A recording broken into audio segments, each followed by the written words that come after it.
자, 반갑습니다. 안녕하세요. 네, 환영합니다.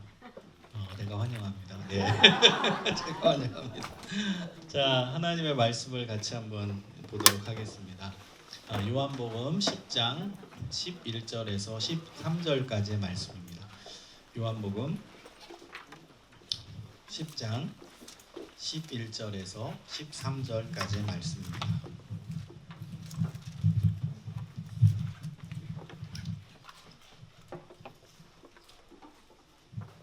자, 다 찾으셨으면 조금 더 찾으세요.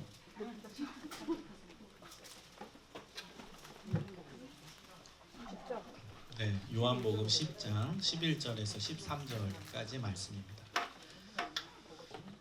자, 한 목소리로 같이 읽겠습니다. 시작. 나는 선한 목자라. 선한 목자는 양들을 위하여 목숨을 버리거니와 썩구는 목자가 아니요 양도 제 양이 아니라 이리가 없는 것을 보면 양을 버리고 달아나니 이리가 양을 물어가고 또 해치느니라. 달아나는 것은 그가 삭구님 가다되 양을 돌보지 아니하니라. 아멘. 한 구절 더 보겠습니다. 빌립보서 2장 6절에서 8절의 말씀입니다. 빌립보서 2장 6에서 8절입니다.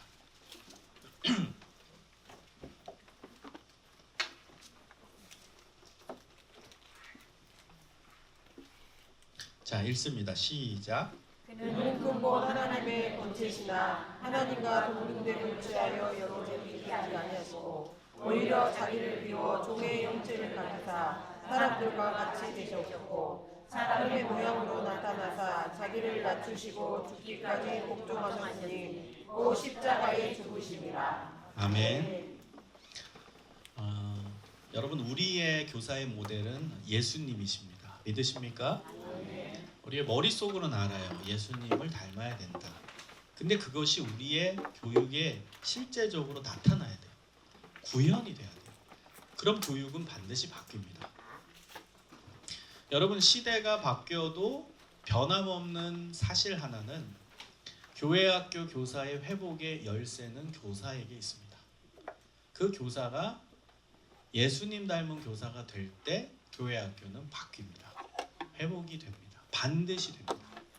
여러분, 교회 안에서 신앙 세계 안에서의 답이라고 얘기할 수 있는 건요, 변하면 안 됩니다. 그래서 그 정답은 진리예요. 진리는 변하지 않아요.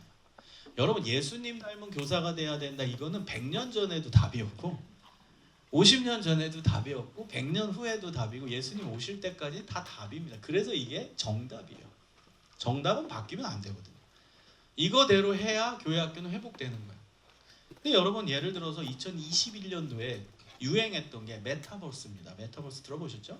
그때 교회마다 뭐 메타버스 플랫폼을 써야 된다, 뭐 게더타운, 그다음에 이프렌드, 뭐 이런 앱들이 있었어요. 그걸 활용해서 교회 교육에 활용해서 써야 된다. 지금 어떻게 됐어요? 쑥 들어갔죠? 여러분, 그거는 답이 아니란 거예요. 메타버스가 그땐 답같이 보였지만 그게 10년 후에도 답이냐? 10년 전에도 답이냐? 10년 전에는 메타버스 없었어요. 10년 후에 10년도 안 가서 없어졌어요. 메타버스 플랫폼에 대한 시들시들 인기가 식었어요. 이런 건 답이 아니라는 거예요. 그래서 답은 변하면 안 된다. 예수님을 닮은 교사가 되자. 이 답은 변하지 않는 답입니다. 100년 전에도 답이고 100년 후에도 답이고 계속 답입니다. 그래서 이 답대로 가야 교회 교육은 살아나는 거예요.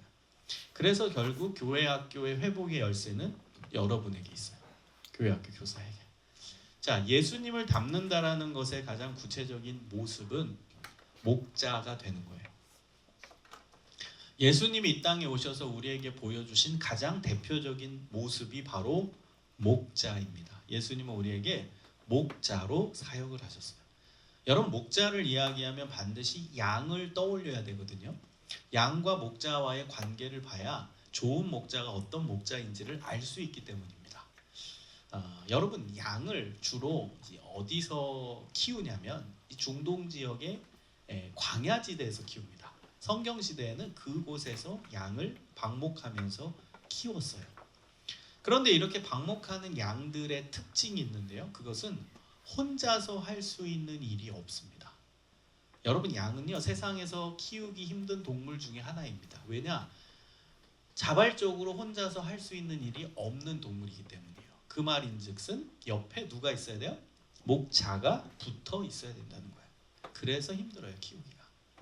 자, 양이 배가 고파요. 그럼 울어요. 그럼 옆에서 목자가 먹을 걸 갖다 주면 만족합니다.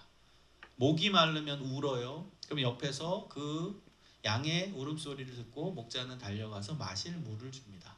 그러면 양은 만족하게 돼요. 무서워서 울어요. 그러면 옆에서 목자가 있다가 양을 꽉 끌어안아주고 안심시켜줍니다. 그러면 양은 안심하고 편안함을 누리게 돼요. 여러분 광야지대 위험 요소가 언제 많이 발생하냐면 밤에 발생합니다. 이유는 첫 번째, 밤이 되면 온도 변화가 급격하게 바뀌기 때문입니다. 여러분 원래 이 광야지대는 낮에는 더워요. 43도, 44도예요. 우리나라도 여름에 40도, 41도까지 올라가 본 적 있죠. 여러분 43도, 44도가 매일 지속된다고 가정해 보세요. 사람 살겠어요? 그런데 놀랍게 해가 떨어지잖아요. 급격하게 온도가 바뀝니다. 그래서 밤이 되면 영하로 떨어집니다. 그게 광야지대예요. 그곳에서 이스라엘 백성이 40년 산 거예요. 이건 하나님의 도우심 없이는 도저히 살 수 없죠.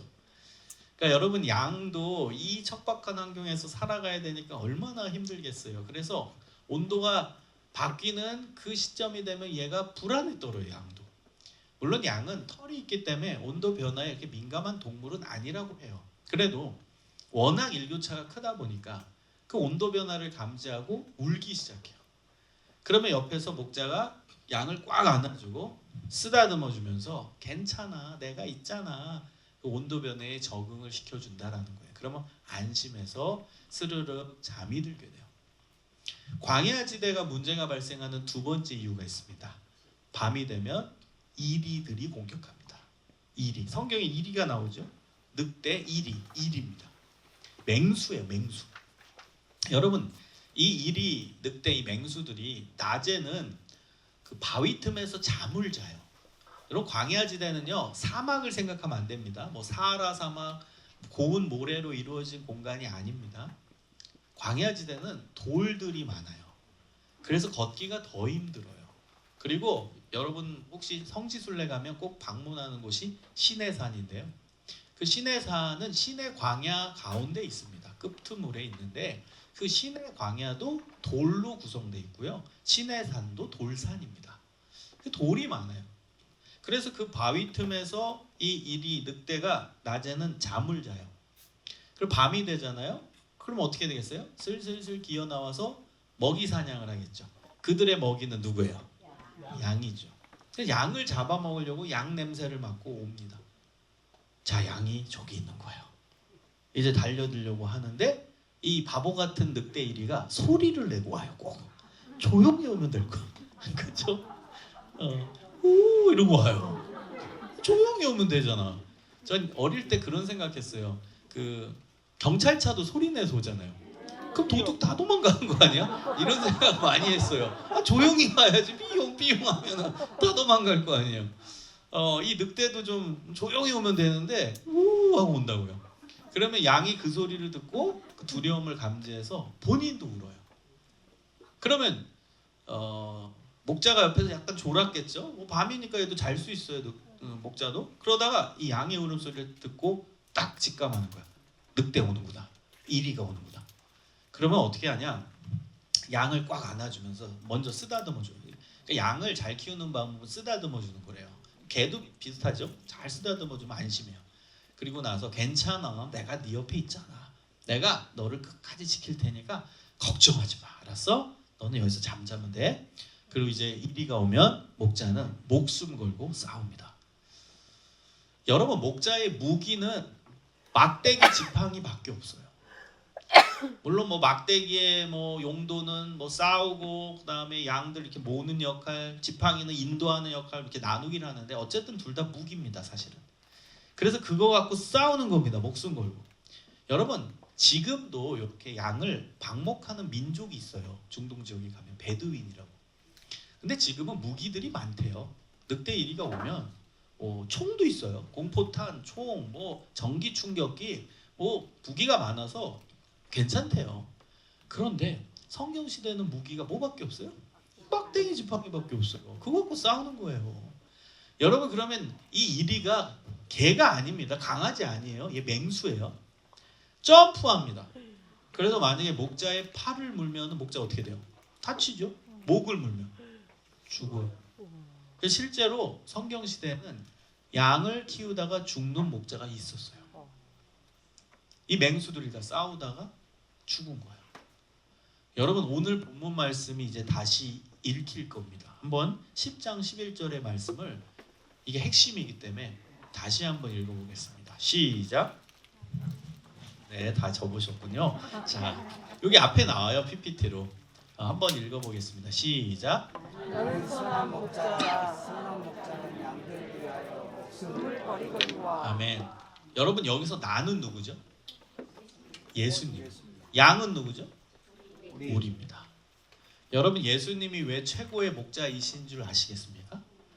예수님은 선한 목자, 좋은 목자예요. 최고의 목자. 그 이유는 언제나 어느 때나 양과 함께 있고, 양이 우리라잖아요. 우리 옆에 계시고 우리를 살리기 위해 본인이 목숨을 버리셨죠.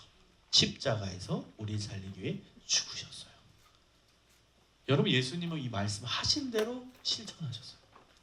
그래서 예수님이 최고의 목자, 최고의 선한 목자이신 겁니다. 여러분 예수님이 언제나 어느 때나 우리와 함께 하심을 여러분 믿으십니까? 정말 믿으세요? 예수님의 또 다른 이름이 있습니다. 그 이름이 임마누엘이에요. 임마누엘의 뜻이 뭐예요? 그렇죠. 이게 목자란 뜻이에요. 하나님이 우리와 함께 계시다. 좀 더 제가 설명하면 하나님이 우리와 언제나 어느 때나 함께 계신다. 할렐루야. 이 믿음을 가지세요. 목자라는 뜻이요. 우린 양이고.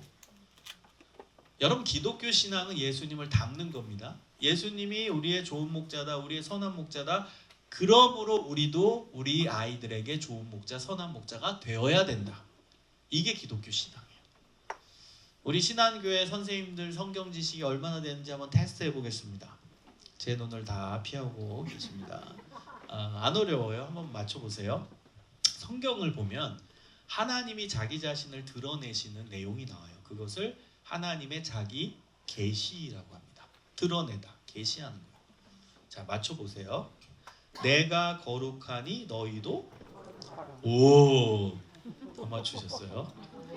네, 비웃고 계십니다. 저걸 문제라고 내나. 자, 한번 또 맞춰보세요. 내가 완전하니 너희도 완전하라. 예수님이 하나님에 대해서 이렇게 말씀하십니다. 너희 아버지의 용서하심 같이 너희도 용서해. 너희 다른 답이 나오는 것 같은데요. 자, 그러면 이제 어려운 거 하나 내볼게요. 요한복음 13장 34절에 보면 세 계명을 너희에게 주노니 서로 사랑하라. 내가 너희를 사랑한 것 같이 너희도 사랑하라. 다 맞췄네요. 서로를 넣었어요. 이게 답입니다. 너희도 서로 사랑하라. 여러분 이게 기독교 신앙이에요. 예수님을 닮는 거, 하나님을 닮는 거, 이게 기독교 신앙이에요. 자, 그렇다면 예수님이 우리의 최고의 목자가 되심을 여러분이 믿는다면, 경험했다면 우리 아이들한테 우리 뭐로 다가가야 돼요? 목자로, 선한 목자로 다가가야 돼요. 예수님처럼. 이게 예수님을 닮는 거예요. 그래서 여러분 좋은 목자, 좋은 교사가 되는 비결 간단합니다. 언제나 아이들 옆에 있어주는 거, 그리고 목숨을 걸고 사역하는 거, 이 두 가지요. 쉽진 않죠? 첫 번째 뭐라고요? 언제나 우리 아이들 옆에 있어주는 거. 두 번째, 목숨을 걸고 사역하는 거. 목숨을 걸잖아요. 목자는 양들을 위해 목숨을 버린잖아요. 자, 물론 우리가 24시간 내내 365일 내내 아이들 옆에 있을 수는 없죠. 그래서 이 함께함의 의미를 좀 넓혔으면 좋겠습니다. 함께함. 이것이 물리적으로도 함께하는 것도 함께함이에요. 정신적으로 함께하는 것도 함께함이에요. 영적으로 함께하는 것도 함께함이에요. 이 종합적인 함께함의 의미를 알고 노력하셨으면 좋겠어요. 여러분 물리적으로도 애들과 함께하기 위해 여러분 노력하셔야 됩니다. 노력하셔야 돼요. 물리적으로 함께한다라는 것은요, 주중에 애들을 만나는 게 필요하다라는 거예요. 주일날 그냥 뭐 1시간 2시간 만나는 건 너무 당연한 거고요. 그거 말고 물리적으로 아이들과 또 만나기 위해 여러분이 노력하셔야 돼요. 주중에 애들을 어떻게 해서는 여러분 만나고, 뭐 물리적으로 실제 대면에서 만나기 어렵다면 온라인으로라도 만나야 돼요. 어떻게든 아이들을 주중에 신앙적인 영향을 주기 위해 노력하셔야 되는 거예요. 어떤 분은 그래요. 아, 요즘 애들 바빠요. 뭐 만나기 힘들어요. 그리고 뭐 저도 바빠요. 만나기 힘들어요. 요즘 애들 선생님 찾아가면 싫어해요. 여러분, 이거 다 핑계입니다. 죄송하지만 정말 안 해보고 이런 말 하시면 안 됩니다. 안 해보고 애들 싫어해요. 애들 뭐 요즘 바빠서 해요. 여러분, 애들은요 20년 전에도 바쁘셨어요. 그때도 학원은 한국교회 문제였어요. 계속 30년 전에도. 여러분, 그렇기 때문에 하셔야 돼요. 만나셔야 돼요. 물론 지혜는 필요하죠. 제가 팁 하나만 드릴게요. 팁. 요즘 애들은요 의미의 시간을 중요시 여깁니다. 제가 이렇게 표현했어요. 의미의 시간. 뭔 뜻이냐? 시간의 양이 중요한 게 아니라 시간의 퀄리티, 질이 중요한 거예요. 그래서 요즘 시대를 저는 쇼츠, 릴스 시대라고 명명해서 숏 릴스 시대다 이렇게 표현해요. 저는 1분 안에 모든 영상 내용을 넣어요. 그러니까 이제는 시간이 뭐 많고 이거보다 1분 하더라도 그 안에 집약적인 내용을 넣어주는 게 좋아요. 그게 애들 특징입니다. 그래서 신방도 뭐 오랫동안 애들만 만나고 그다음 뭐 떡볶이 집에 와라 모여라 뭐 2시간 3시간 이건 쉽진 않아요. 애들 눈높이에 맞는 함께함이 필요합니다. 그래서 제가 만든 신방법이 동선 신방이라는 게 있어요. 동선 신방.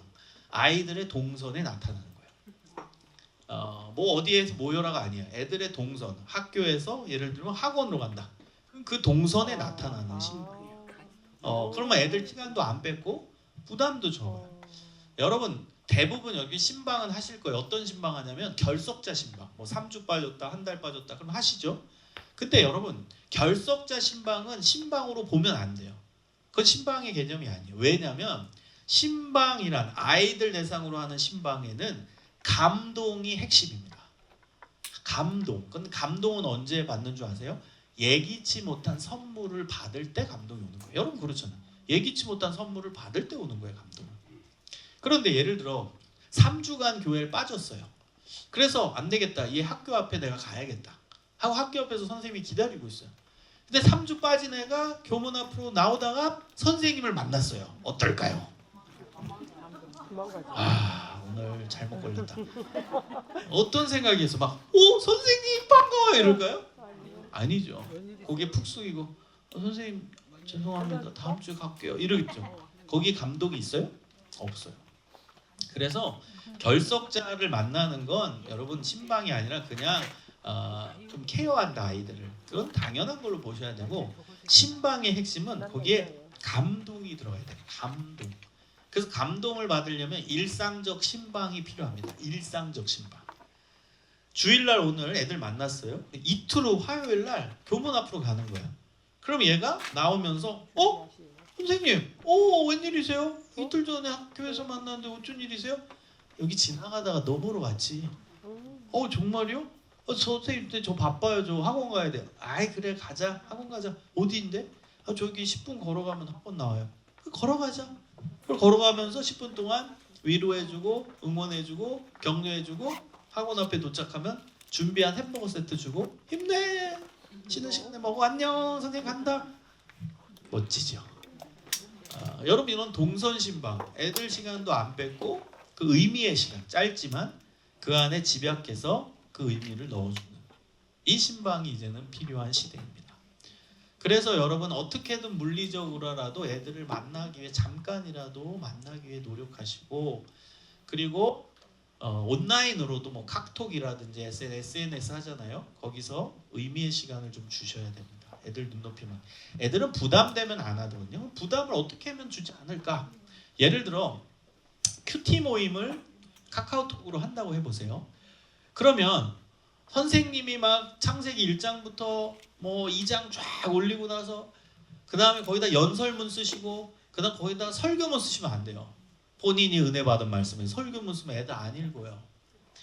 짧은 거 좋아한다니까 요즘 애들은. 그래서 성경 구절도 한 5구절, 창세기 1장 1절부터 5절까지 쫙 올리고 선생님 은혜 받은 말씀 한 문장으로 딱, 너네도 한 문장으로 써라, 한 문장 넘어가면 반칙, 이러면서 유도하는 거예요. 그럼 짧으면 해요. 제가 예전에 했던 것 중에 뭐도 있었냐, 키워드만 써라 도 있었어요. 말씀 구절 딱 올리고 나서 키워드 3개 올리기 하면은 쉽거든. 사람, 뭐 예수님, 뭐 도움, 뭐 이렇게 그런 키워드들 핵심 자기 생각하는, 그럼 한번 읽어본 거거든요. 키워드 찾는다는 거. 그렇게 다양한 방식으로 온라인으로라도 애들 만나서 신앙적인 영향을 주기 위해 노력하는 교사가 됐으면 좋겠어요. 자, 두 번째는 정신적으로도 함께 해야 돼요. 정신적으로 함께 한다는 것은 아이들의 이야기를 듣고 아이들이 선생님과의 관계 안에서 신뢰감을 얻을 수 있게 하는 겁니다. 저는 최고의 선생님을 어떤 선생님으로 꼽냐, 제가 여기 최고의 선생님이 누군지 한번 파악해 볼게요. 나는 최근에 아이들의 비밀 이야기를 알고 있다. 자랑스러운 겁니다. 최근에 우리 반에 비밀 얘기를 알고 있다. 네, 지금 위화감 조성될까봐 손 안 올리고 계시죠?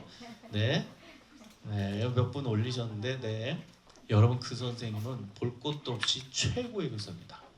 집에 가셔도 됩니다. 바로 최고의 교사예요. 여러분 요즘 애들은요, 엄마 아빠한테도 비밀 얘기를 안 해요. 근데 선생님한테, 어른인 선생님한테 비밀 얘기를 꺼낸다? 그 선생님을 얼마나 신뢰하는 건 줄 아십니까? 이게 정신적으로 함께 한다라는 뜻이에요. 애들이 선생님과 정신적으로 함께 하니까 힘든 일이 있을 때, 고민이 되는 일이 있을 때 선생님께 연락하는 거예요. 비밀 얘기 털어놓는 거예요. 여러분, 애들한테 제가 설문조사를 해봤습니다. 왜 너네들은 힘든 일이 있거나 할 때 왜 엄마 아빠한테 비밀 얘기를 털어놓지 않냐? 라고 질문을 했을 때 뭐라고 답이 온 줄 아세요? 대부분의 애들이 한마디 하면 10마디 잔소리로 돌아온다. 그래서 안 한다. 그럼 어디에다가 네 비밀 얘기를 하냐? 친구. 왜요? 친구는 들어주니까. 그러니까 여러분, 들어주는 게 얼마나 중요한지 아시겠죠? 잘 듣는 게 굉장히 중요한 것입니다. 그래서 여러분, 아이들의 이야기를 잘 들어주세요. 애들의 고민의 이야기, 걱정의 이야기, 힘든 이야기, 그다음 일상의 이야기를 잘 듣는 선생님이 되셔야 돼요. 그러면 애들이 점점 자기 속 이야기를 꺼내기 시작해요. 비판하지 않고 잔소리하지 않고 들어줄 때, 아 괜찮아, 그럴 수도 있어, 잘 들어줄 때 속에 있는 얘기를 점점 꺼내게 돼요. 그럼 이 아이 입장에서는, 아 우리 선생님이 나와 함께 하는구나, 내가 힘든 일 있으면 언제든지 선생님 찾을 수 있지, 정신적인 동행을 느낀다는 거예요. 함께함. 자, 세 번째요. 영적으로도 우리는 아이들과 함께 해야 돼요. 여러분, 영적으로 함께 한다라는 것의 중요한 의미는 뭐냐? 기도를 통해 교통하는 거예요. 기도. 여러분, 기도하는 교사가 돼야 돼요. 구체적으로 얘기해서 아이들 한 명 한 명의 이름을 놓고 기도할 수 있는 기도의 사람이 되어야 됩니다. 제가 여러분 실천사항 드릴게요. 반 아이들 있죠? 한 명 한 명씩 셀카를 찍으십시오. 셀카. 그리고 나서 셀카 찍으면서 애들한테, 야 여기 봐 선생님 보자, 야 여기 보자, 치즈, 아 이러고 찍고 나서 찍으면서, 야 근데 너 요즘에 뭐 기도 제목 있어? 자연스럽게. 그럼 제가 이것도 애들한테 물어봤어요. 근데 애들이 뭐라고 하냐? 선생님이 애들 5-6명 모아놓고, 자 지금부터 기도 제목을 나누자, 심각하게 진지하게 기도 제목을 나눌 때 안 얘기한대요. 당연하죠. 거기 다른 애들도 있는데 거기서 뭐 심각한 얘기를 하겠어요? 진지한 기도 제목을 나누겠어요? 거기서 나누는 건 맨날 건강하게 해주세요, 그 다음에 공부 잘하게 해주세요, 맨 그 얘기지. 그러니까 여러분, 그렇게 하시는 게 아니라 자연스러운 상태에서 개별적으로 기도 제목을 물으셔야 돼요. 막 공식적으로 앉아서 야 기도 제목이 뭐야, 너무 진지하게 가지 마시고, 셀카 찍으면서 야 근데 너 기도 제목 뭐야? 요즘 뭐 힘들어? 이렇게 편안하게. 그럼 이제 기도 제목 얘가 얘기하면 그걸 다 기록을 하는 거죠. 그럼 주중에 그 사진들 하나씩 꺼내면서 한 명씩 그 기도 제목을 갖고 기도하는 거예요. 기도하는 거예요. 여러분 개별적인 기도가 필요합니다. 아이들의 기도 제목은 다 개별적이기 때문에 그 개별적인 기도 제목을 가지고 한 명 한 명 이름을 불러가면서 기도 제목을 이야기하고 하나님께 토로하면서 기도할 수 있는 기도의 선생님들 되시길 소망합니다. 여러분 이게 영적으로 함께하는 거예요, 아이들과. 자, 그래서 육적으로도 함께, 정신적으로도 함께, 영적으로도 함께하는 그런 교사가 예수님 닮은 목자 교사입니다. 목자. 자, 오늘 본문을 보면은 한편 좋은 목자에 반대되는 개념도 나와요. 그 개념이 뭐냐면 사꾼입니다. 12절 13절에 보면 사꾼이라는 용어가 나오거든요. 이 사꾼은 돈 받고 일하는 목자라는 뜻입니다. 돈 받고 일하는 목자. 예수님은 이 단어에 부정적인 내용을 넣으셨어요. 그래서 어떤 의미냐? 자기 이익과 만족이 먼저인 사람, 이게 사꾼이에요. 양의 이익과 만족이 아니라 목자 자신의 이익과 만족이 먼저인 사람, 이게 사꾼이에요. 그러니까 기준이 뭐냐? 자기의 이익과 만족이냐, 양의 이익과 만족이냐, 이거예요. 제가 예전에 어느 교회에서 교사대학을 하고 선생님들과 대화하는 시간을 가졌어요. 그때 한 선생님이 이렇게 말씀하시는 거예요. 교수님 오늘 강의 잘 들었어요. 그러고 나서 한다는 말이, 저는 주일날 애들 만나는 게 너무너무 좋아요. 그렇게 말씀하시는 거예요. 제가 감동받아서, 우와 진짜세요? 선생님 정말 대단하시네요. 우와 어떻게 애들 만나는 게 그렇게 좋다고 막 표현을 하세요? 그랬더니 이분이 하시는 말씀이, 저는 애들 만나는 게 너무 행복하거든요. 그래서 저는 너무 감동돼서 하나 더 질문을 드렸어요. 선생님은 왜 애들 만나는 게 그렇게 좋으세요? 그랬더니 갑자기 진지해지셨어요. 근데 솔직히 말해도 돼요? 이러는 거예요. 그래서 솔직히 말씀해 보세요. 그랬더니 하시는 말씀이, 저는 우울증이 있어요. 이러는 거예요. 하시는 말씀이, 주일날 애들 만나면 우울감이 해소돼요. 그래서 좋아요. 여러분 어려운 퀴즈를 드립니다. 이 선생님은 좋은 목자입니까? 사꾼입니까? 매정하시네요. 사꾼. 아주 매정하시네요. 네. 예, 사꾼이 맞죠. 누구의 이익과 만족이에요? 네. 자기 자신의 이익과 만족이죠. 그래서 사꾼이 맞아요. 사랑하는 여러분, 하나님의 사역은 진실해야 돼요. 정확해야 돼요. 때론 엄격해야 돼요. 타협하면 안 돼요. 좋은 게 아닐 수 있어요. 어떤 분이 얘기할 거예요. 그 선생님도 뭐 좋고 애들도 좋고 뭐 그럼 좋은 게 아닐까요? 여러분 하나님의 사역은 좋은 게 아닐 수 있다는 걸 아셔야 돼요. 분명한 원칙에 의해, 분명한 기준에 의해서 해야 되고요. 정확하게, 진실되게, 순수하게 해야 돼요. 사꾼이 되면 안 돼요. 좋은 목자여야만 하는 거예요. 여기까지 여러분 말씀 듣고 잘못된 적용하시면 안 됩니다. 잘못된 적용은 뭔지 아세요? 지금 여기까지 듣고 나서 내가 사꾼이었구나. 내가 오늘 사꾼임을 깨달았어. 이제 교사 그만둬야겠어. 이거 잘못된 적용입니다. 이렇게 적용으로 가시면 큰일 납니다. 네, 여러분 오늘 만약에 본인이 사꾼임을 깨달으셨다면 이제 좋은 목자가 돼야죠. 그게 하나님의 뜻이겠죠. 여러분 근데요, 하나만 깊이 한번 생각해 볼게요. 어떤 걸 깊이 생각하냐? 나쁜 목자라는 말이 맞을까요? 여러분 10장 12절에 보면은 사꾼은 목자가 뭐라고 나와요? 아니요라고 나옵니다.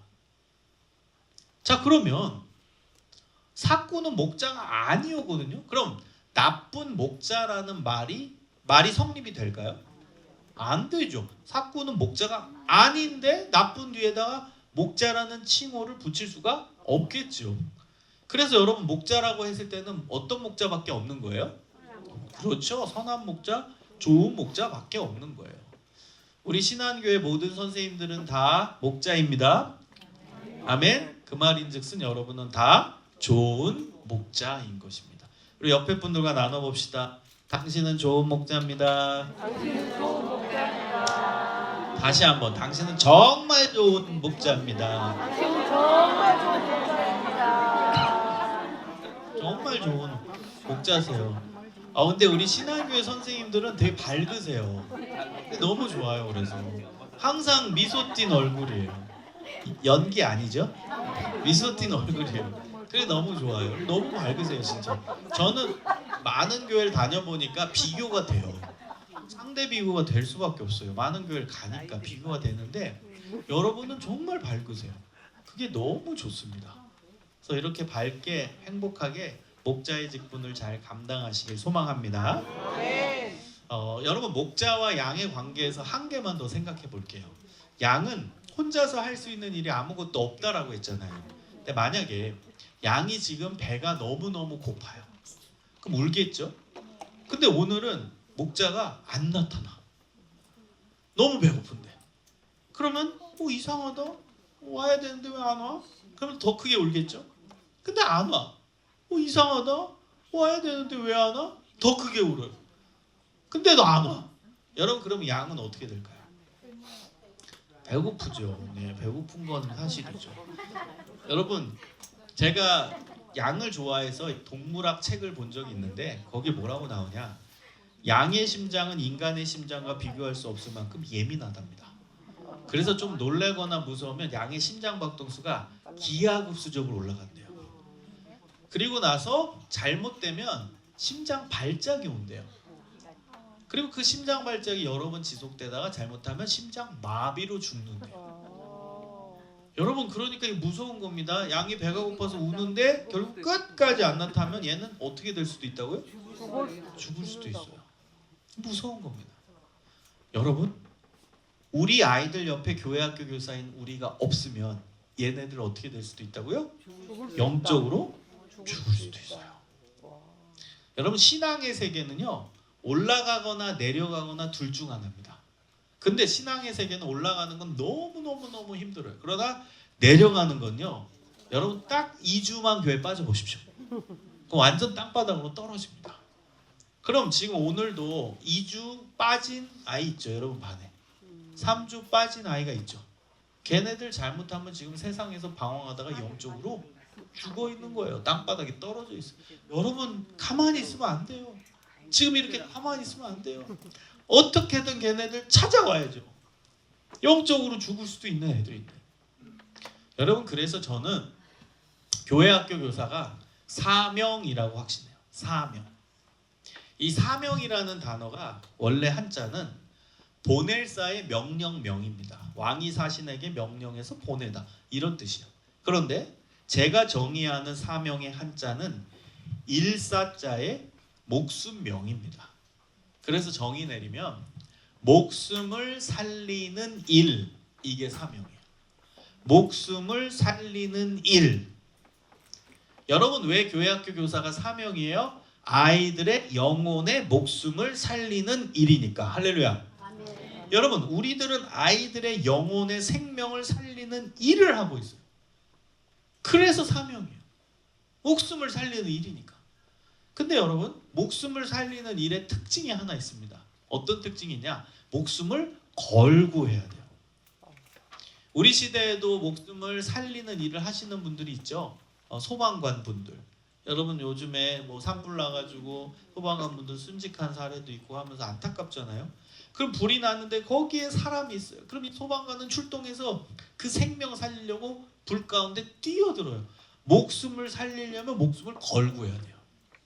그러다 순직하는 사례도 나오는 거예요. 여러분 우리는 영혼의 생명을 다루는 사람들이에요. 영혼의 목숨을 살리는 일을 하는 사람들이에요. 그럼 우리는 얼만큼 더 목숨을 걸고 해야겠습니까?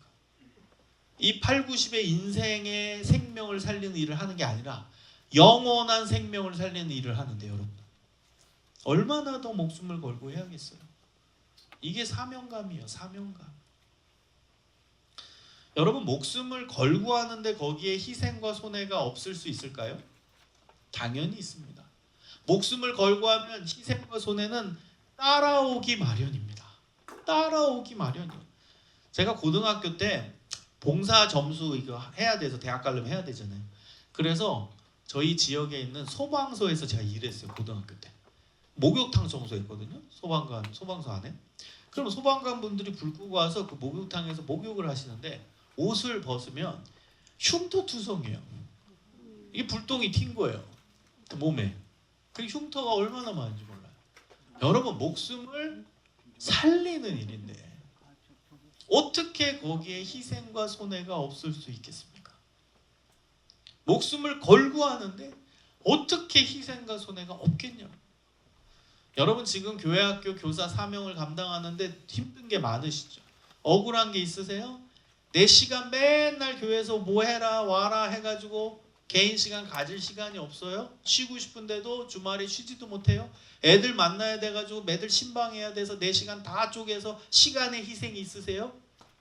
만나기만 하면 애들이 피자 사달라, 요즘엔 피자도 아니에요, 고기 사달라 그러면서 내 지갑은 맨날 말라요? 여러분 그게 사명 잘하고 있다는 증거예요.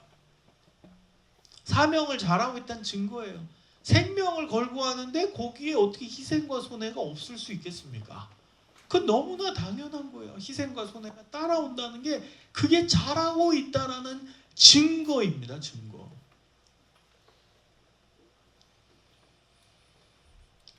여러분 고린도후서 11장에 보면요. 바울이 예수님을 전하면서 얼마나 힘든 삶을 살아가고 있는지 쭉 얘기해요. 고린도후서 11장 23절에서 26절을 보면 여러분 바울은 진짜 눈물 나는 삶을 삽니다. 예수님 전하다가 잡혀서 돌에도 맞아봤대요. 우리 돌 맞아본 적 없잖아요. 잡혀서 3번 태장으로 맞았대요. 수치 형벌, 엉덩이 때리는 거예요. 그 다음에 잡혀서 40에 하나 감한매를 5번 맞았대요.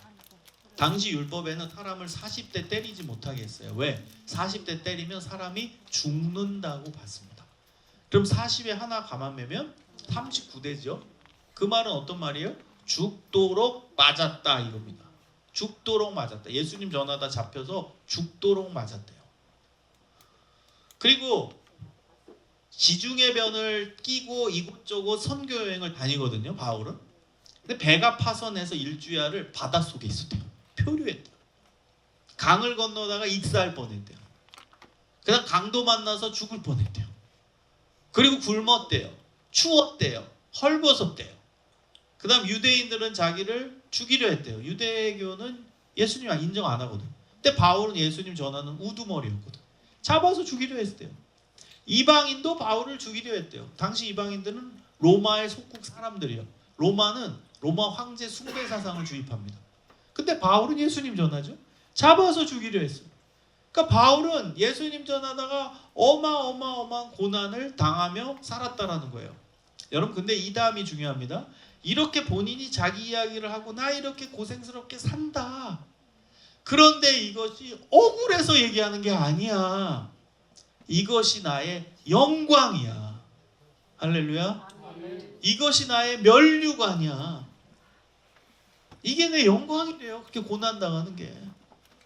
사랑하는 여러분, 교회학교 교사 사명을 감당하다가 힘든 일이 있고 억울한 일이 있고 짜증나는 일이 있고 돈 희생, 시간 희생, 희생을 경험하세요. 손해를 경험하세요. 그것을 영광으로 하시길 소망합니다. 여러분 오늘도 이제 끝나고 집에 가면 피곤하죠. 가정일도 해야 되고 내일 출근도 해야 되고 피곤하죠. 그 피곤함을 영광으로 하시길 소망합니다. 아멘. 이게 증거예요. 사명 잘하고 있다는 증거. 열심히 해서 피곤한 건데 그게 증거죠. 여러분 우리가 아이들과 함께하는 그 동행이 그게 사랑의 중요한 포인트예요. 사랑하니까 동행이 자연스러운 거예요. 여러분 이 동행의 키워드 핵심 하나를 말씀드리면 지금 방금 얘기한 사랑이에요. 사랑. 만약에 물리적으로 함께하고 정신적으로 함께하고 기도하면서 영적으로 함께하는데 그 중심에 사랑이 없다면 얼마나 힘들겠어요. 이건 의무가 되죠. 아, 또 주일이야. 아, 또 말안 듣는데 또 만나야 돼. 아, 사랑이 없으면 괴로움입니다. 아, 지난주 이상한 강사가 와가지고 주중에 만나라고 했는데 아, 진짜 얘네들 아, 진짜 만나기 싫은데 아유, 카톡이나 해봐야지. 여러분 얼마나 괴롭겠어요. 그 안에 사랑이 없다면 동행은 괴롭게 돼요. 괴로운 게 돼요. 그래서 핵심이 사랑이에요. 사랑이 있어야 이게 자연스러워져요.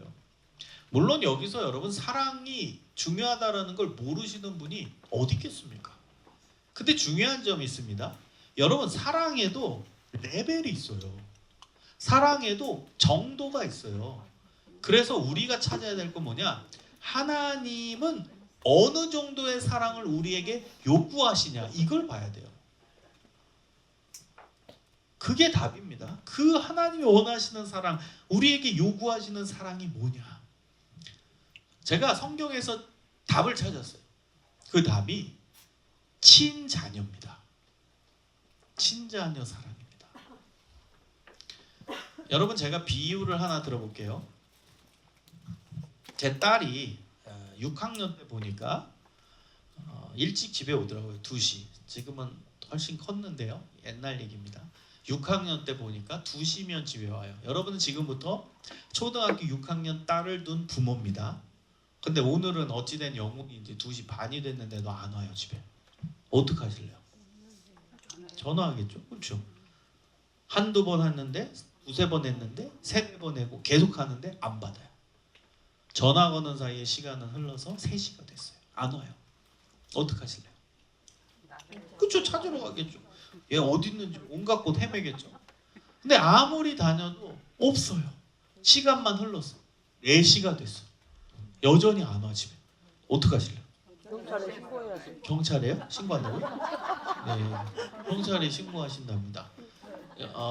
여러분 경찰에 신고하는 게 큰일이에요? 작은 일이에요? 큰일이죠. 큰일이죠.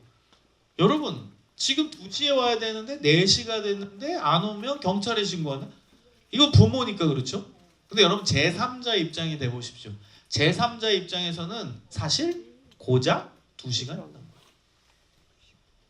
근데 우리는 왜 경찰에 신고하고 난리가 날까요? 내 딸이니까. 친자녀 사랑 때문이에요. 자, 똑같은 사건을 다른 각도에서 한번 볼게요. 어느 날 전화가 왔어요. 따르릉 받을까 말까. 이름을 잘 모르겠어. 이 사람 누군지. 받을까 말까. 받았어요. 여보세요. 아이고 누구 어머님 안녕하세요. 뭐 누구신데요? 아이고 저 모르시겠어요? 3년 전 아파트 반상에서 본 누구 엄마예요. 예. 왜 전화하셨어요?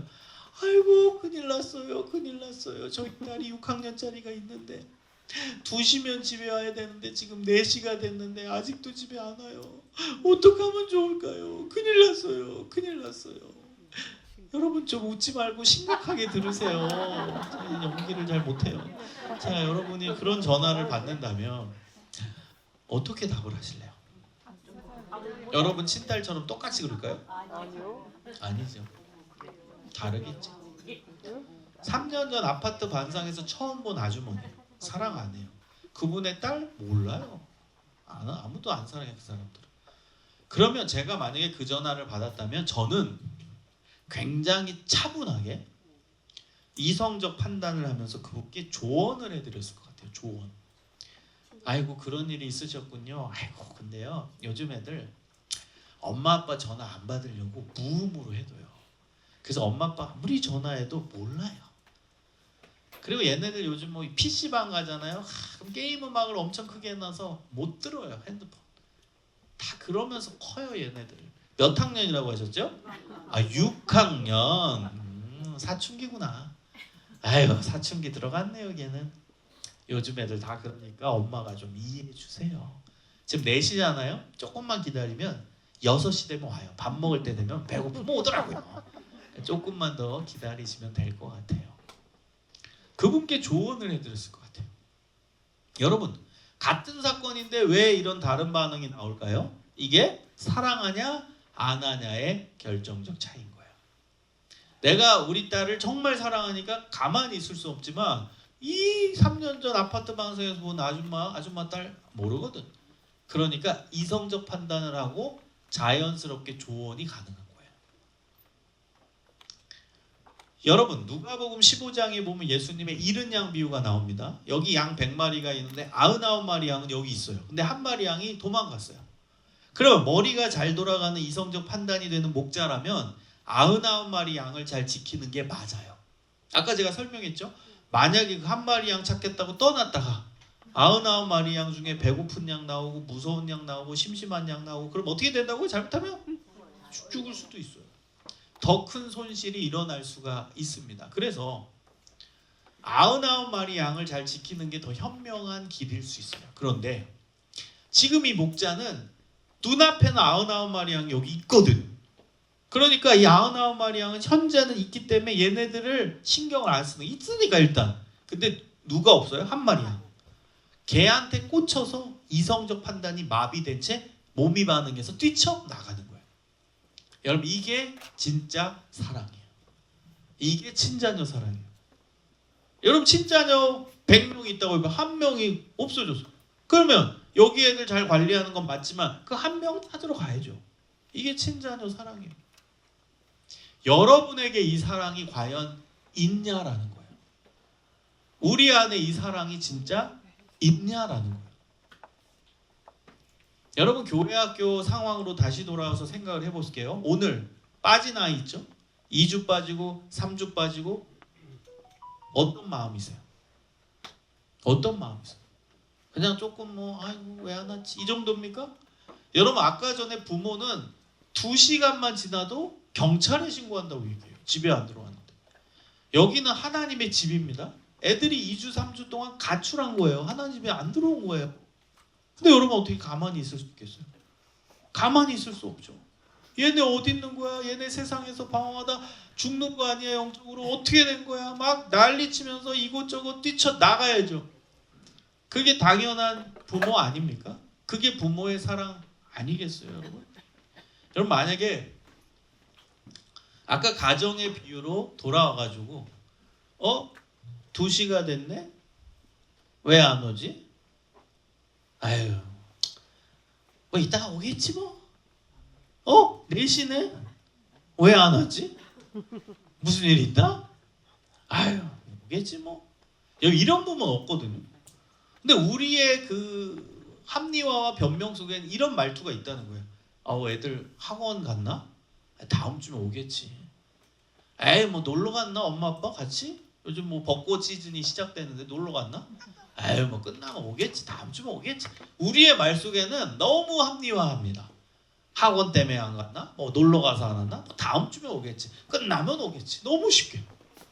그거는 가정의 비유로 돌아오면 이거라니까요. 4시가 됐는데 우리 딸이 아직도 집에 안 왔네? 아유 뭐 이따 오겠지 뭐. 6시네? 저녁 된데 아직도 우리 딸 집에 안 왔네? 어떻게 된 거야? 무슨 일 있나? 거기까지는 좋아요. 근데 그 다음이요. 이따 오겠지 뭐. 밤 10시네? 아직도 우리 딸이 집에 안 왔어? 어떻게 된 거야 얘? 내일이면 오겠지 뭐. 이런 엄마 없잖아요. 이런 아빠 없잖아요. 그럼 우리 교회학교 아이도 똑같은 거죠. 왜 안 왔지? 왜 안 왔지? 빨리 와야 되는데 난리가 나야죠. 이게 친자녀 사랑이죠. 여러분 마가복음 3장 35절의 말씀을 꼭 기억하십시오. 마가복음 3장 35절에는 가족에 대한 정의가 나와요. 가족.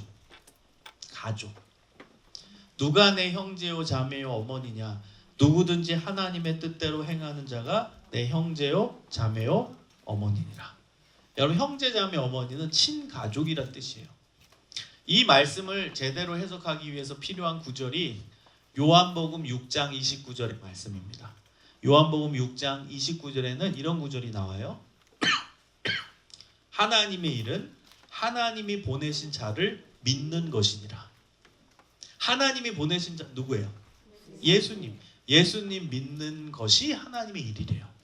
이 요한복음 6장 29절의 말씀과 마가복음 3장 35절의 말씀을 합치면 이런 해석이 나옵니다. 누구든지 하나님의 뜻대로 행하는 일은 예수 그리스도를 믿는 것인데 예수 그리스도를 믿는 자가 내 형제요 자매요 어머니 내 친가족이니라. 할렐루야. 누가 친가족이에요? 예수 믿는 자가 내 친가족입니다. 이게 예수님이 말씀하신 가족 개념이에요. 여러분 이 땅에서는 가족 개념이 혈연 관계로 구성돼요. 맞죠? 김집사님 가정, 오집사님 가정, 최권사님 가정 혈연 관계로 구성되는데 천국에 가면 혈연의 고리들이 다 풀려요. 그래서 예수님 중심으로 모두가 한 가족이 되는 사회가 천국입니다. 여러분 교회 정의도 천국의 정의와 똑같습니다. 예수님 중심으로 모두가 한 가족이 되는 사회가 교회입니다. 여러분 교회와 천국의 관계를 정확히 아셔야 돼요. 신학적으로 교회를 이렇게 정의합니다. 교회는 천국의 모형이다. 좀 더 제가 쉽게 바꾸면 교회는 천국의 모델하우스다. 여러분 모델하우스 아시죠? 아파트 짓기 전에 모델하우스를 먼저 만듭니다. 그러면 모델하우스에 방문하면 아파트 평수가 어떻게 되는지 방이 몇 개인지 미리 볼 수가 있어요. 그런데 중요한 핵심은 아파트예요, 모델하우스예요? 아파트죠. 아파트를 짓기 위해 모델하우스를 미리 만든 거잖아요. 그래서 아파트를 미리 보여주는 역할을 모델하우스가 하는 겁니다. 여러분 이게 천국과 교회의 관계입니다. 교회가 모델하우스고 천국이 뭐가 되는 거예요? 아파트가 되는 거예요. 그러면 교회는 어떤 곳이냐? 천국의 모습을 미리 맛보는 곳이에요. 교회는 어떤 곳이에요? 천국의 모습을 미리 맛보는 곳이에요. 또 하나는 천국 생활을 미리 연습하는 곳입니다. 미리 보여준 역할 모델하우스가 하거든. 우리가 그 역할이에요. 교회가. 그 다음에 천국이 우리가 진짜 가야 될 아파트인 거고. 여러분 그래서 여기서 지금 천국 생활 연습하는 겁니다. 성도들 간에 교제도 하고 예배 드리고.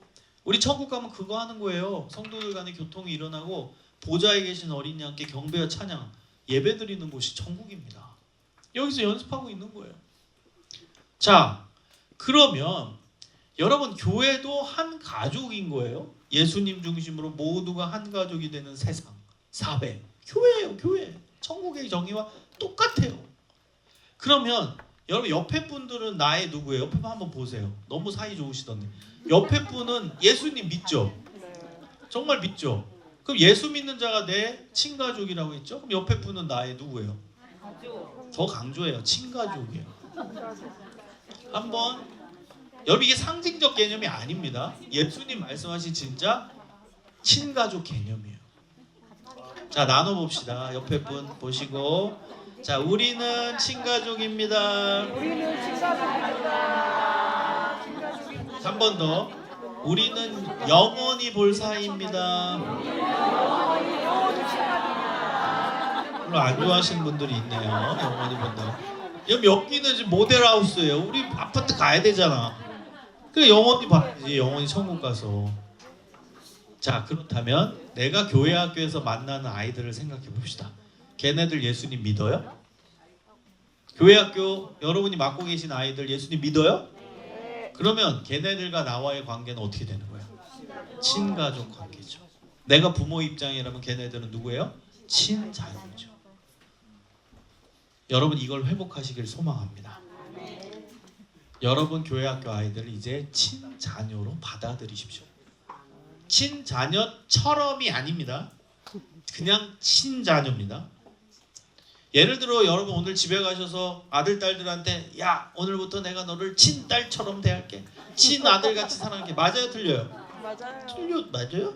여러분 집에 있는 아들한테 가서 오늘부터 너를 친아들같이 생각할게. 맞아요 그게?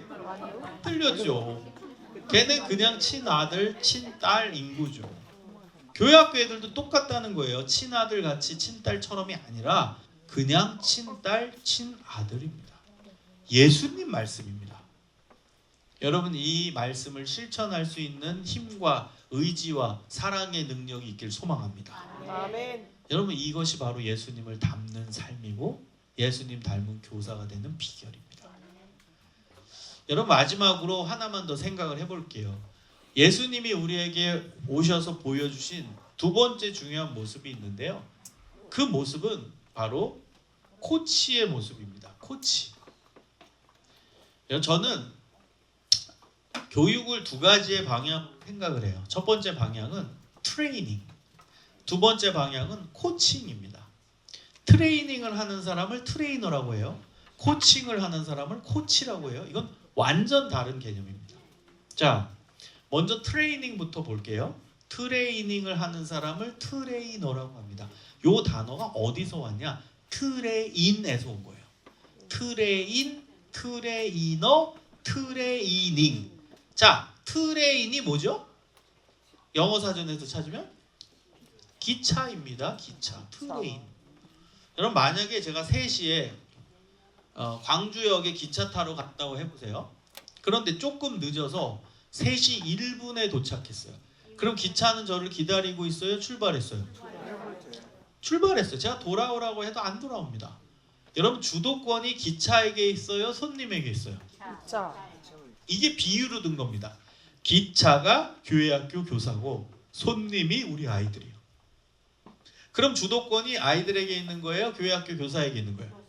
교사에게. 이게 트레이닝이에요. 교사 주도의 교육, 교사가 이끄는 교육, 교사 주도의 주입식 교육. 이게 트레이닝이에요. 너 이거 외워와? 그럼 외워야 돼. 너 이거 무조건 믿어? 믿어야 돼. 이게 트레이닝이에요. 그런데 우리는 트레이닝을 하는 트레이너가 아니라 코칭을 하는 코치여야 한다는 거예요. 코치. 여러분 코치라는 단어가 COACH라는 영어입니다. 여성분들이 이 단어를 좋아합니다. COACH. 왜요? 코치. 백. 뱅코. 백. 코치 백. 가방 백 브랜드예요.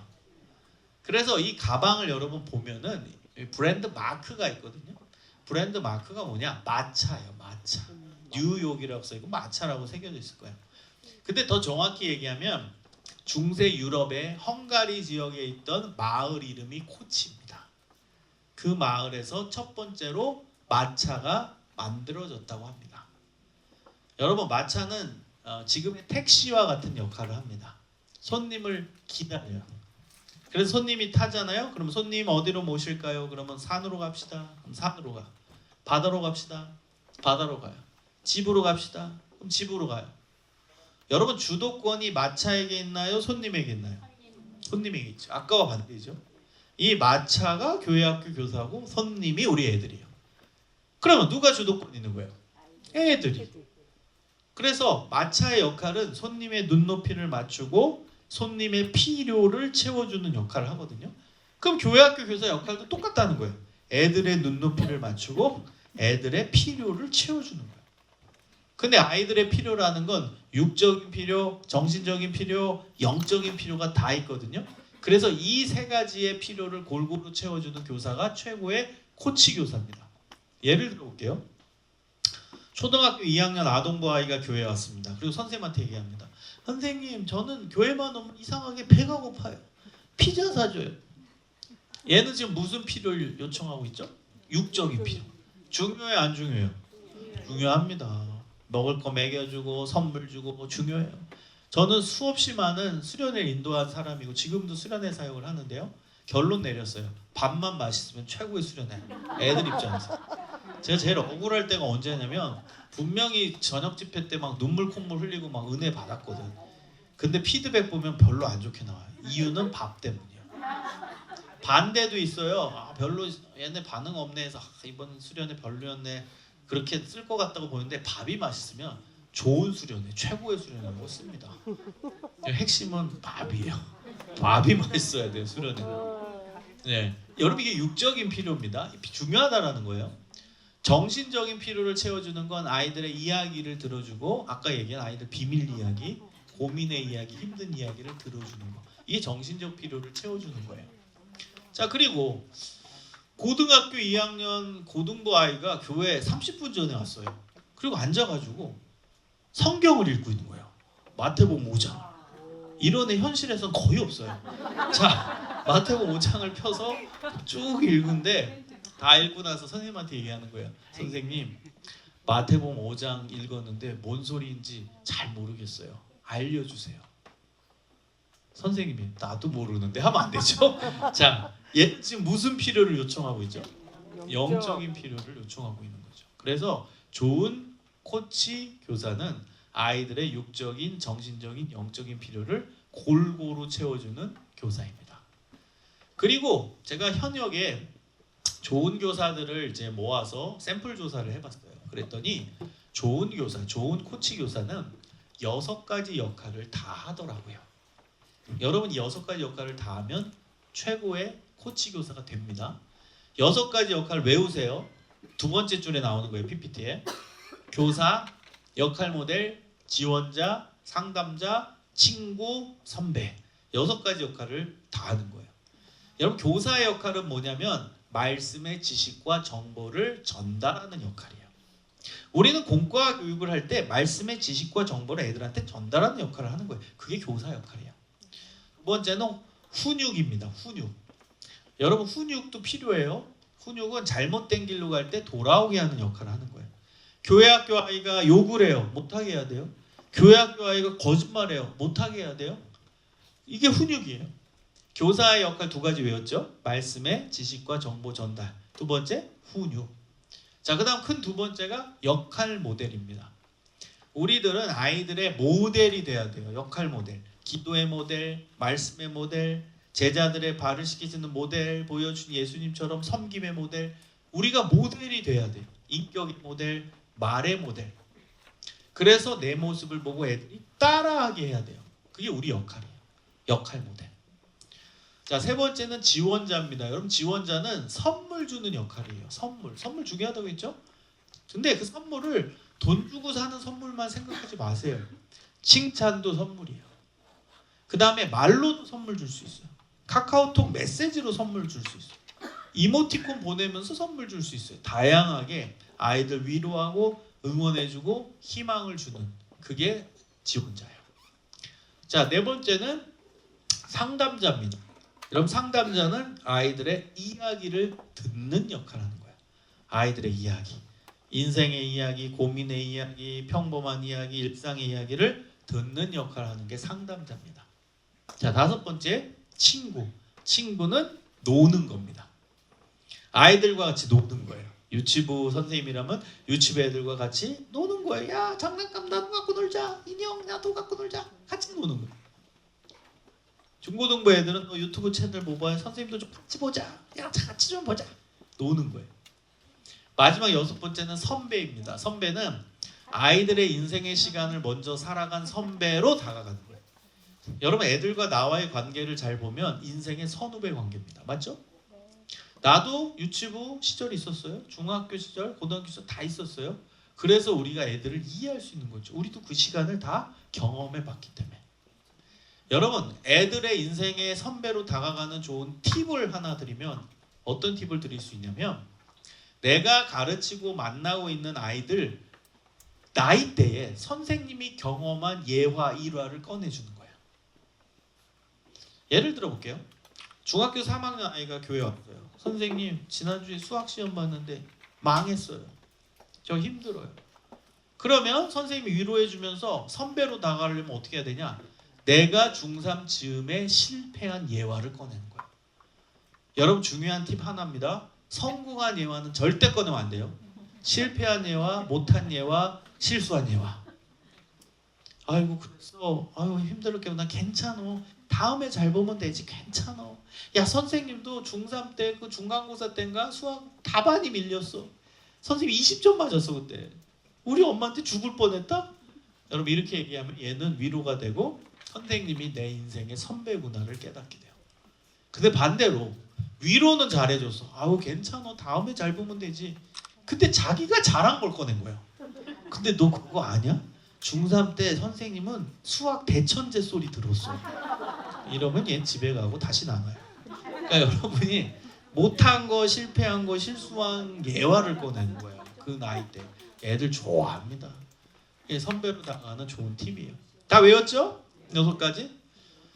여러분 우리가 왜 코치가 돼야 되는지에 대한 중요한 근거는 예수님이 우리의 코치이시기 때문이에요. 빌립보서 2장 2절 6절에서 8절을 보면 예수님의 성육신 사건에 대한 해석이 나옵니다.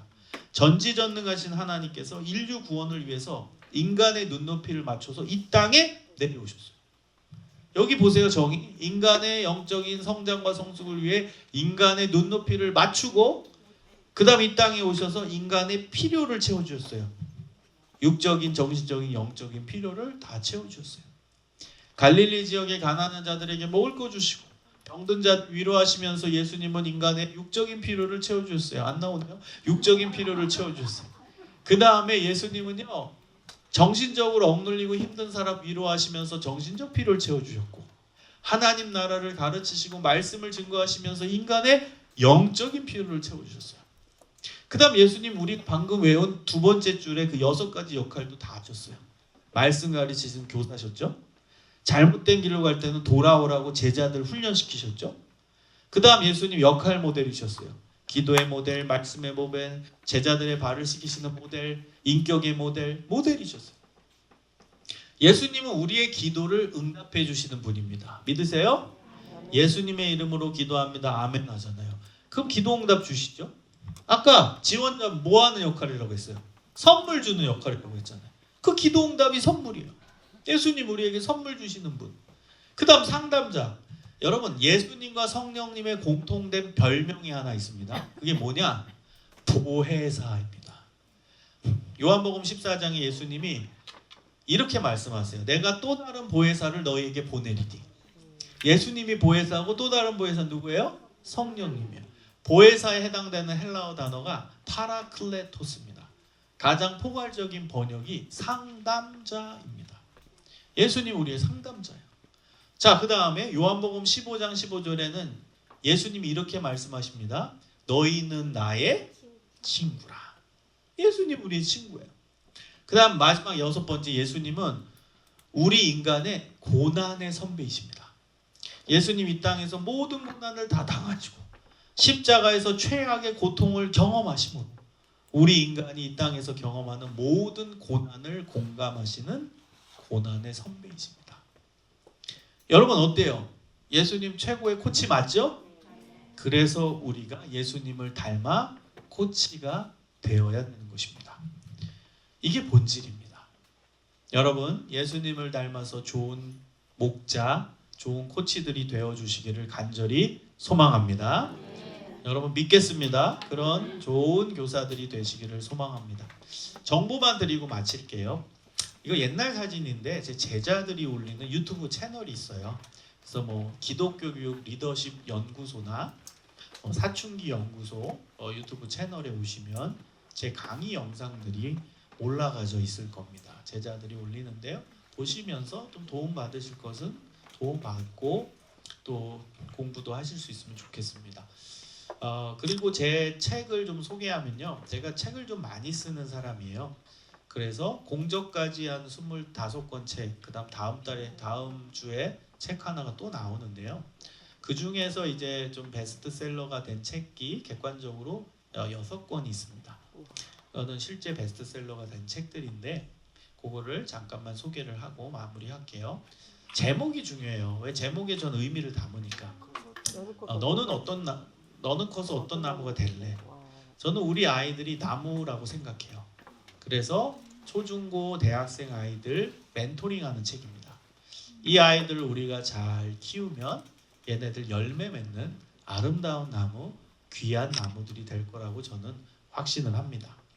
그리고 저는 우리 애들이 이 사자같이 느껴져요. 사자가 뭔지 아세요? 사춘기 자녀, 약자입니다. 으르렁대요. 무서워요. 근데 얘네들을 잘 키우면 리더십을 갖춘 최고의 인물들로 키울 수 있다. 사자가 백수의 제왕이잖아요. 리더십을 키운 사자로 키울 수 있다. 그럼 바램을 갖고서 쓴 양육서적이 사자 웃으며 키우기입니다. 그리고 여러분 이 책 때문에 많이 아실 거예요. 한국교회 이 책 때문에 제가 많이 알려지고 있는데요. 어쩌다 시리즈 저자입니다. 그래서 어쩌다 교사로서의 본질과 기술에 대해서 쓴 책이고요. 또 이 책이 좀 잘 되면서 이것도 이 시리즈 책으로 계속 진행을 하고 있어요. 어쩌다 청소년 사역. 청소년 사역이 지금 제일 힘들기 때문에 전문적으로 어떻게 이 사역을 감당할 수 있을지에 대한 노하우를 담은 책입니다. 그리고 작년도에는 이제 어떠다 학부모, 부모들 대상으로 쓴 책인데요. 여러분 부모 앞에 제가 학자를 넣었잖아요. 학부모입니다. 학은 학업이에요. 그래서 어떻게 신앙과 학업을 조화시키고 함께 갈 수 있을까? 그래서 부모의 신앙교육 또 학업 지도 이런 내용을 담은 책입니다. 그리고 뭐 이제 기도문도 제가 쓰고 있어요. 수험생을 위한 100일 기도문. 청소년 주제 100가지를 정해서 말씀 구절을 찾고 기도문을 만들고 그다음 이거 필사할 수 있게 만든 책입니다. 그래서 많은 청소년부에서 이 책을 프로그램으로 했고요. 또 이제 결혼을 위한 100일 기도문. 청년 주제 100가지를 정해서 말씀 구절 찾고 기도문 만들고 기도할 수 있게 도운 책입니다. 여러분 저는 현장에서 계속 책을 쓰고 연구하고 활동하고 그러면서 어떻게든 선생님들 도와드리려고 노력할 테니까 여러분도 현장에서 우리 아이들 사랑하시고 열심을 품고 또 우리 아이들을 위해서 노력하는 사명자 교사들이 되어 주시기를 주님의 이름으로 축복합니다. 감사합니다.